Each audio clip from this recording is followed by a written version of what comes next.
Welcome to Stocks in Translation, Yahoo Finance's video podcast that cuts through the market mayhem, the noisy numbers, and the hyperbole to give you the information you need to make the right trade for your portfolio. I'm Blikre, your host, and Yahoo Finance's head of news is with me, Myles Udland, who's here to cut through the news fire hose and focus on what really moves your money. And today we're going to be focusing on some of the top 2025 themes and memes that have led the year, as well as a little 2026 look ahead. Our word of the day, affordability. It's Investopedia's top search term of the year and ever important because when affordability is tight, people change behavior and fast. And on today's Market Show and Tell, we are digging into Yahoo Finance's 11th annual Company of the Year, OpenAI. Investors are salivating over a potential $1 trillion IPO. We do a deep dive into the AI poster child. And this episode is brought to you by the number $202 billion. That is the dollar amount of tariffs collected by Uncle Sam this fiscal year. What political forces will shape finances in 2026? And today we are welcoming back Caleb Silver, who's editor-in-chief of Investopedia and also the chief business editor at People Inc. He's an Emmy-nominated business journalist who spent 3 decades translating markets for everyday investors. And this is his 6th appearance, a record in my books here. So Caleb, you just released Investopedia's top 10 terms of 2025. We're going to get to that in a minute. Just talk to us about this market as we head into the end of the year with some decent returns. Yeah, we're almost at record highs in a bunch of different places. And you look at some of the factors and the sectors that are rallying right now. You have Dow theory in effect right now. Yes. Transports catching up with the Dow Jones Industrials. That is a sign of a really robust market. Just last week, we had, I think, something over like 35 stocks hitting new 52-week highs. And it wasn't the big tech stocks and the AI stocks. It was across industries. You had insurance, you had banking, you had Walmart hitting a 52-week high. So the fact that you're seeing this broad-based rally, the sector rotation, which is the lifeblood of the market, that's super healthy right now. Yes. And investors, you got to be entertained. It's been a pretty good year. Despite all the noise, it's been a pretty good 3 years since this bull market started running in November of 2022. You know, it's been a little interesting the way the market's behaved in the last month. It feels like the consensus view from Wall Street is that this is what 2026 was going to look like. I mean, a broadening of the rally, everything's going to be all about earnings, double-digit growth once again, yada, yada, a move away from the AI trade.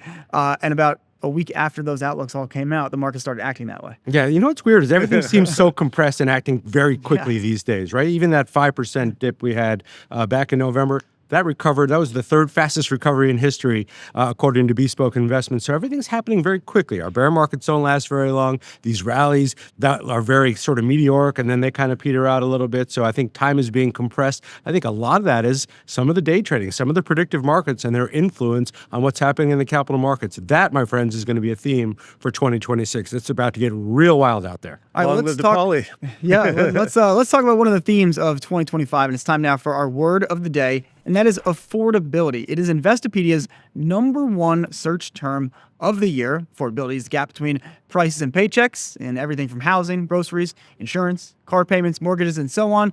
And yes, of course, the price of stock. So Caleb, when you were working through this data and you saw affordability at the top, how did you think about it, you and your team, around what it said about the investing public this year? And I think the way that people are just looking at their finances and the state of the economy as we exit 2025. Yeah, it's not one of those terms that gets a lot of direct traffic usually, but it was getting a lot of traffic, and it was getting traffic from other articles within the site. So people may have come in looking up tariffs. People may have come in looking up inflation and the impact on their portfolios, but they kept coming back to that term, affordability. And I'm glad you mentioned stocks. It wasn't just the cost of everything going up. It was also, are stocks affordable?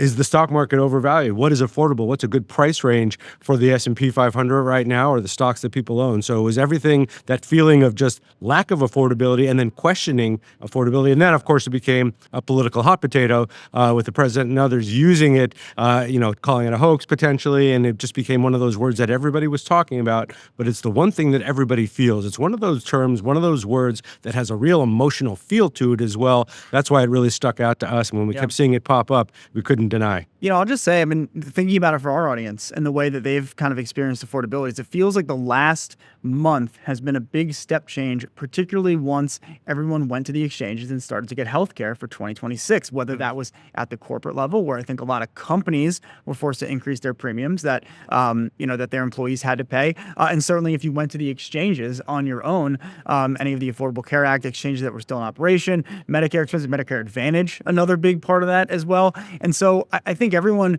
gets this feeling around tariffs. We go back to Liberation Day, the thought around that, but that kind of lulled, maybe, at least from the way that I kind of saw that our audience responding to it in the summer. And when it got again into November, late October, you're starting to hit the exchanges, all of a sudden it became a totally different conversation. It really feels like the one that, you go out on the street today and talk to a friend about, finances, this, that, the other. Healthcare is the one that comes up. Yeah, everybody talks about housing, but it really is healthcare that came up. Two things happened this year. It was that, and it was the government shutdown with healthcare premiums, the potential for healthcare premiums to spike next year. That got people thinking about it. But also, this is the year of the resumption of student loans. That's right. For a lot of people. And it's also the first time in a while we've seen credit card delinquencies pipe up a little bit. So those two things in conjunction, I think, or having people feel that lack of affordability, but also promises about things getting cheaper eventually from this administration or even the last administration, cost them, the White House. I think that really is starting to weigh on people after a while. And then just plane tickets, right? Yep. And then just, taking a family vacation potentially or going out to dinner. People are just feeling it every which way.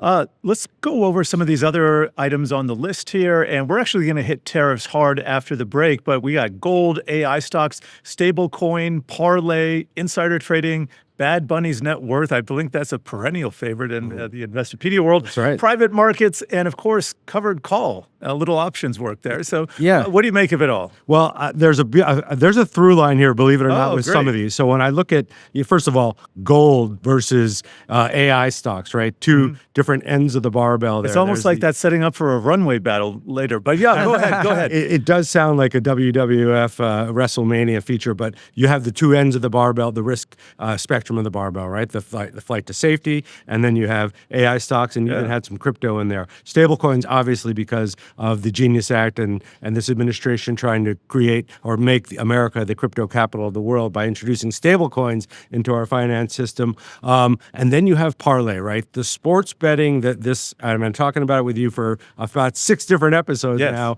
This combination of sports betting, predictive markets, options betting, crypto and DeFi, and day trading, all slamming together at the speed of sound right now. A lot of people are looking up sports betting, but they're seeing how it's playing into the capital markets as well. So there's this through line of a lot of risk on the one hand, and then a flight to safety on the other for people that are not feeling like skating out on thin ice. All right, time now for Market Show and Tell. And today we are tackling the Yahoo Finance 11th Annual Company of the Year. It is OpenAI. As our executive editor, Brian Sazi, is writing, the company struck mega deals with Microsoft, AMD, Oracle, and NVIDIA.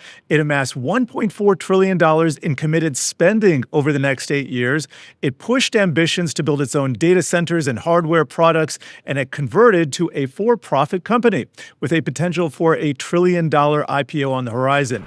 So OpenAI is a lot of these things to lots of different people, but most investors still can't get a piece just yet. Caleb, tell us how you think about OpenAI. Yeah, well, this is a company that has pretty much turned the industry upside down. You can actually go back 3 years, October, November of 2022, to the commercial release of ChatGPT. November 30th, I think. Yeah. Which was the real beginning or the real acceleration of this bull market, right? You could map that just like you could map Netscape, release of Mosaic, with the internet stock mania of the late 90s. So it's one of those revolutionary companies that we're going to be talking about for years, but it's also in the middle of this ecosystem, the middle of all the deal making and all this hundreds of billions of dollars of CapEx that the biggest companies and the superscalers of the world have promised to spend or are spending amongst each other. And a lot is weighing on this company and its future. And there are so many big companies that are backing it that it's not just that OpenAI is at stake here. It's a lot of the companies in the ecosystem are at stake backing it as well. Yeah, I feel like we'd be remiss if we didn't ask you your view on, as we sit here, December 2025,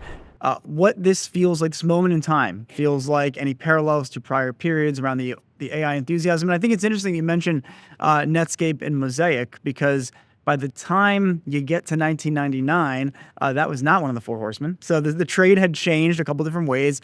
There was a lot of excitement about things that were not just internet browser, tools. I think LLM, the chat tool that OpenAI brought to the market is one piece of the AI puzzle, but it's starting to feel like with what's Google's done with Gemini, the way Anthropic is positioning itself, it really feels like we're entering a different phase, like not just from the stock perspective, but the story, the product story that these companies want to tell around what AI is bringing us. Right, and OpenAI continues to come out with new releases almost every few months right now. So it's That are shipping 100x the prior versions. It's shipping amazing. constantly, but we also know that there are firms around the world that are creating faster versions of this as well that need less compute power. So we're in this weird place right now where it's a race for compute power because you're going to need a lot of it if you're going to be dominant in AI with other companies that are finding cheaper and better solutions. We had the DeepSeek little freak out earlier this year. That's just the first, I think, of many of these. But at the end of the day, this requires a ton of capital. And the one thing OpenAI has is a ton of capital behind it right now.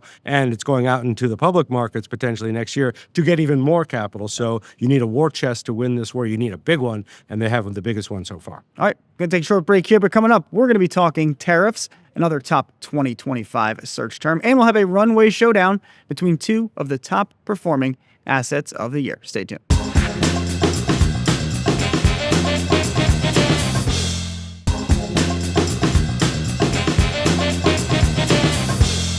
This episode is brought to you by the number $202 billion. That is the dollar value of tariffs collected by the U.S. government in the 2025 fiscal year. And tariffs is the second most searched term by Investopedia users this year. Now, Caleb, tell us about the tariff story and I guess what it's meant to the users on your site, retail investors, but also I think we touched on it a little bit with the affordability conversation around how tariffs have played into the discussion of, household finances, it seems this year. Yeah, it's been a huge term. I think it was our term of the year last year for obvious reasons. It was such a hot term during the election cycle, but this year was big. But it was people trying to get deeper into the impacts of tariffs on their personal finances and into their portfolio. So we saw a ton of searches around what is the impact of higher inflation due to tariffs on my 401k? Where should I be invested if we're going to have these reciprocal tariffs on other countries? How does the U.S.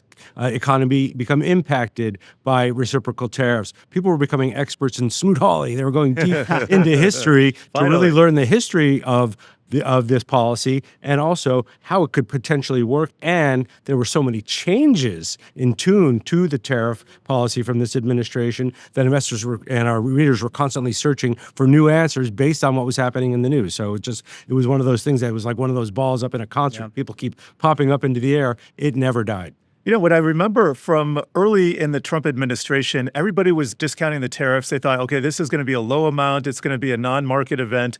And then Trump just came out big with them, and it surprised everybody.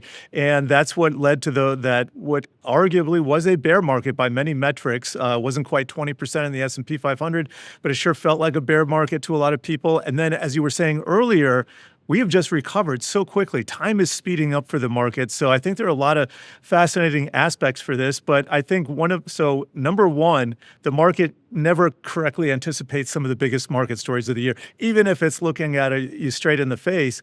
And then, the markets are speeding up. So what do you think comes of 2026? I think more velocity, yeah, right? And especially because of things like 0 days to even options, predictive markets, I think that's going to be huge. The tokenization of everything. When we get these 24/6 stock markets opening up, one's opening up in Texas, I believe, and you get these securitized assets, securitized versions or tokenized versions of stocks trading all night long, on all day through Saturday, and yet the market opens for the rest of the world at 9:30 in the morning here in New York. That's going to have some impact on prices. I think we're going to see some blowouts in different prices. I think we're going to see a lot of little mini flash crashes and flash bubbles there's going to be a there. crisis or two. Yeah, of course. What wouldn't it be? We're in the roaring 20s. So I think we're going to have a lot more volatility and velocity, but I think it's also going to be tamed by the fact that there's still a lot of market participation out there. Retail investors have been very involved this year. The Slack backed off a little bit after Liberation Day. Yeah. But retail investors have been there to buy the dip. They've been enthusiastic. A lot of people have become 401k millionaires this year, as we know. And we know a lot of people have entered the markets to speculate. I think all of that's going to add to noise in the markets in terms of where we end up. Who knows? But I don't think we'll have another 19, 20% There is year. liquidity here. Yeah, parlay is the 6th ranked term of the year. And you mentioned a little bit before that sports betting, kind of mixing with markets. Do you have a version in your head of like what's the dog and what's the tail? Like, are people interested in sports then get into stocks, or is it vice versa? Does it really matter? How do you think about that? Well, there's a very popular podcast from a couple of guys who are just talking about sports and stocks all day long. So we know that crowd exists, especially among younger men in general. So the two kind of go hand in hand. And the fact that you can bet on both and bet on just about everything right now, plus these tie-ups between ICE, right, and Polymarket, and the CME and FanDuel, that tells you that there is a definite interest among these companies to get involved in it, but that's because they want to bring it to their customers. And their customers, no matter if they're 18 starting out sports betting for the first time or 68 who are trying to invest their portfolio stocks, they want this. And the more you're going to see this conversion of betting happening across pretty much the capital markets and the sports and entertainment markets constantly. I'd love to take things back to a little markets discussion. We talked about the AI trade, but also how things have kind of changed over the last month and a half, especially in the fourth quarter. We saw healthcare. We haven't even talked much about that. Biotech is surging. Healthcare is the number one large cap sector this quarter. And then we have the rise of value stocks once again. I'm noticing value-based ETFs hitting record highs along with small caps, along with micro caps. So where do you see the opportunities? What are people looking for on the Investopedia site as they look ahead to 2026? Yeah, they're looking for the places to sector rotate, and small and mid caps are becoming more popular as rates come down. We know that that's been a long time coming and a long time promised. We're finally starting to see that bubble up in the markets, but also financials are looking pretty strong right now. We have 40,000 pieces of content on Investopedia and about 15 to 16,000 financial terms, but there's a couple of people who get a lot of attention, Bad Bunny being one of them, but Warren Buffett being the other. So this was also a year where he announced his retirement. Sure. The Buffett premium seems to have come out of Berkshire Hathaway, but people are fascinated with everything Buffett.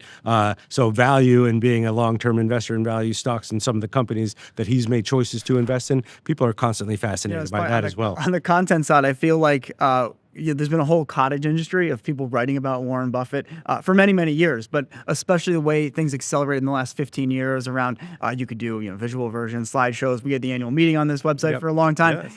And it's the end of an era. I don't know if it's really sunk in, for me at least, that like this whole kind of Buffettism, Buffettology, if you will. I think people will be interested in it on a long tail 5-10 years from now, but it's not a going concern anymore. Like, this is kind of the end of the story for him. Yeah, it is. And I was at this last annual meeting when he made that announcement. Huge regret of mine not to go. And I've been, this is about my 10th meeting, so Yeah. I can't imagine not going to Omaha in the first weekend of May and it not being that what it was for so many years, but all good things come. Nothing gold can stay, as the poet says. So, but still, his legend lives on. But also, people looking at retrospectives and decisions about, that he may have made over the years or didn't make, or Munger's influence, which is still so heavily felt in that company and throughout the Berkshire Hathaway faithful. That's still, we're going to have legendary investors anymore? Do we have those types of idols right now that we look up to in the investing world like we used to, or are they coming in a lot quicker, just like market cycles? I mean, it takes 50 years for a legend like that to prove himself. So maybe we're going to sit around for a decade. But now we have got a markets take on a classic Hollywood Gab Show staple, Who Wore It Better? And today we're looking at two of 2025's top performing assets, gold and AI stocks, and seeing who's best dressed to clean up in 2026. And I should mention that both of these assets are themselves top search terms for 2025 in Investopedia. So on the left runway, confidently struts gold, the quiet come from behind story that's up 60% year to date. It didn't need headlines or hype. It just kept showing up, looking sharp and putting points on the board. And on the right runway, we have the flashy AI stocks, the 3-year-old trend that's still running the conversation, even if the leadership baton has changed hands a few times this year. Some names have been the it girl. Some have faced a mid-season slump. But the core story is still intact. AI is rewriting how companies spend, build, and compete. So as we look ahead to 2026, Caleb, who do you see investors reaching for? The shiny yellow metal or the bull market stalwart? AI stocks? Yeah, great question. We just wrapped up our last sentiment survey of the year, where we survey our readers, our newsletter readers. What are you buying? What are you holding? Would you buy now and hold for 10 years? What would you do if you had an extra 10 grand? What have you been doing with your money amid some of the recent volatility? Most are optimistic right now. Individual investors have had a very good year sticking with it, right? And they've been more bullish than institutional investors. Two, you see them looking for opportunistic places to enter the AI trade no matter what. Either they already own the top 10 stocks in that sector, or they want to buy them at a cheaper price. So they're looking for opportunities to get in, or they're looking to get leverage into them via ETFs Lots of leverage now, and other vehicles. So I think the retail crowd is still a heavy stock crowd, and will take any opportunity to buy dips in some of the biggest AI-related stocks. We asked people about gold. Gold was like 8th or 9th on the list of top 10 things you would buy if you had an extra $10,000 right now. I think what's so interesting about let's call it the retailization of stocks in general is that it's come alongside, I think, a very popular view that you should just buy the index super cheap and then let it set it and forget it. I mean, that has a lot of legs. And what's interesting about those two assets, gold you have to go decide to buy. AI, I'm massively exposed to AI stocks because I have the S&P 500 You got a target fund. You got AI. as the majority in most of my retirement accounts. So I'm already plenty long AI, but gold requires like that extra active decision. And I think it's interesting to see, again, with private markets being on here as well, there's a real itch that people are trying to scratch, because I think they understand that they're already long AI. I think the average person knows, I've got a lot of NVIDIA. I could buy more, that's a lot of fun, but there's other things they're trying to do because that's already in their portfolio. Right. And for folks that don't know about buying gold ETFs, just owning the spot price of it, like, am I going to go to Costco and pick up a couple of more mini bars and then you could go with Sazi. I don't think you've seen him for a while. Put them in a safe in my house and hope nobody comes and takes it at some point in time, or how to do it. So older cohorts of investors, and we know where they are around the country, Vegas and in Florida and stuff, they keep buying gold, right? They keep adding to their positions in gold. But most investors who are heavy the market are going to be heavy the market, and that going out on a limb to balance it out with a little bit of gold, it's heavy for them. It's a heavy asset. It's a lot to think about. So I still think it's a stock-driven crowd no matter what, and we'll have our share of new meme stocks in 2026 to play with as well. Caleb, I wanted to ask you about a word we just covered, just kind of casually mentioned a minute ago, and that is leverage. And we have seen, I think, 1 in 4 new tickers these days is a leverage ETF, and the underlying stocks a lot of times I have never heard of. So there's just this huge push for leverage right now. How do you think it translates into the new year? Yeah, I think it's just another way to speculate, and speculate in a dangerous way, because we know what can happen if things don't go right with a leveraged product like a leverage ETF. So it's just ways for people to try to amplify their gains and take a bigger risk. Do we need it? Probably not. Yeah. But the financial services industry wants us to have it, so they will give it to us, and we will have more and more of these products coming out. We keep releasing more and more ETFs. There's, some 12,000 of them out there. In the next 5 to 6 years, there'll be some 20,000 ETFs. So there's an ETF for everything. And if you can use one for leverage, the industry is going to bring it to us. Yes, I couldn't agree with you more. Unlike leverage ETFs, so I don't think I need to see a lot of 24/6 products. I just don't need to think about stocks, AI stocks on the weekend.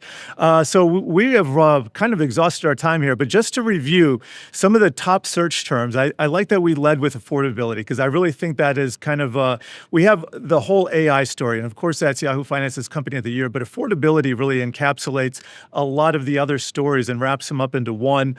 Tariffs, another big one. Gold, well, gold is its own thing this year, but gold typically does not lead several years in a row. Maybe it's at that sweet spot in the cycle where it can do it again. We'll have to see. But it is a commodity at the end of the day, and those tend to be mean reverting. AI stocks, stable coins, parlay, all interesting stuff. I still don't know Bad Bunny's net worth, but I guarantee we're going to figure that out one of these 90 days. million and climbing. Okay, well, there you go. That is way under what I would have guessed. Way under. Well, we have officially wound things down here at Stocks in Translation, but be sure to check out our other episodes of the video podcast on the Yahoo Finance site and mobile app, also on all your favorite video podcast platforms. So be sure to leave a comment, subscribe wherever you get your podcast.